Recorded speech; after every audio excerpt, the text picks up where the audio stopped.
ഭരണവിരുദ്ധ വികാരം വളരെ ശക്തമാണ്. അത് പാലക്കാട് ഉണ്ടായിട്ടുണ്ട്, ചേലക്കര ഉണ്ടായിട്ടുണ്ട്. പക്ഷേ പാലക്കാട് അത് ക്രോഡീകരിക്കാൻ കഴിഞ്ഞു, എന്നാൽ ചേലക്കരയിൽ അത് വിഭജിച്ചു പോയി. ഇപ്പോൾ ഒരു ഉദാഹരണം പറഞ്ഞാൽ, ചേലക്കരയിൽ കഴിഞ്ഞ നിയമസഭാ തിരഞ്ഞെടുപ്പിൽ BJPക്ക് കിട്ടിയതിനേക്കാൾ ഏതാണ്ട് 9,000 വോട്ടർക്ക് കൂടുതൽ കിട്ടിയിട്ടുണ്ട്. അത് ഭരണവികാരത്തിൻ്റെ ഭാഗം കൂടിയാണ്.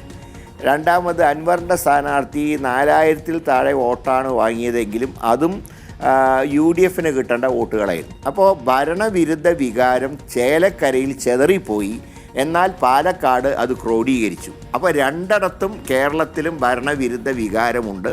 വയനാട്ടിൽ പ്രിയങ്കാ ഗാന്ധിയുടെ ഭൂരിപക്ഷം വർദ്ധിച്ചതോടൊപ്പം തന്നെ LDFൻ്റെ വോട്ട് കാര്യമായി ഇടിഞ്ഞുപോയി.